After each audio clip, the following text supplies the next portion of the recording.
A dam is simply a structure that's built on a creek or a river that stops water flowing downstream. It forms a lake behind it to store the water that we've captured. In the case of Wivenhoe and Somerset, we store water primarily for water supply. We then also have that flood compartment above that, which allows us to be able to manage floods. On our ungated dams, as the water rises and the dam becomes full, it will spill. It's designed to do that, but depending how much is flowing into the dam will depend how much is then also flowing out of the dam.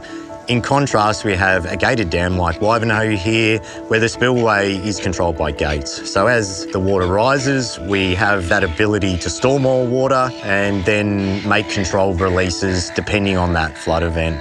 1/3 of Wivenhoe storage is set aside for water supply and 2/3 is set aside for the flood compartment. And we can hold back a lot of volume of water in Wivenhoe and then actually release that in a controlled manner.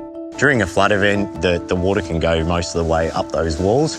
That's what the dam's designed to do. At that point, the gates would be operating and we'd be making controlled releases, and that's all about managing those flood events.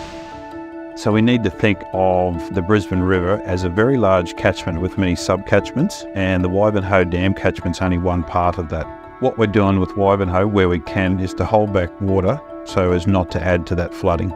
So we let that subside before we allow water to flow downstream. Unfortunately, dams cannot store water indefinitely. We have only a finite amount of volume that we can store.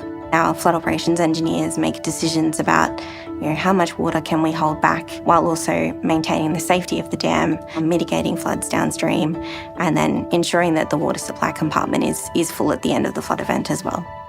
We have a specialist team in our flood operations centre.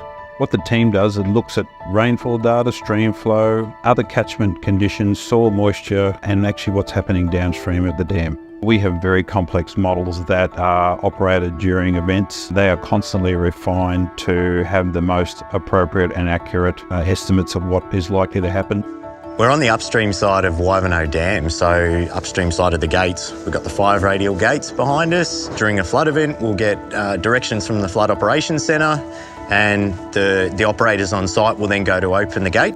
Extreme rainfall events are very, very unpredictable, and so the Flood Operations Centre has to use the information that's available, consider what is potentially going to change in the future, and then make decisions based on that. So that means that we can't hold water for too long because we have to be prepared for the next potential inflow that might happen during that major weather event.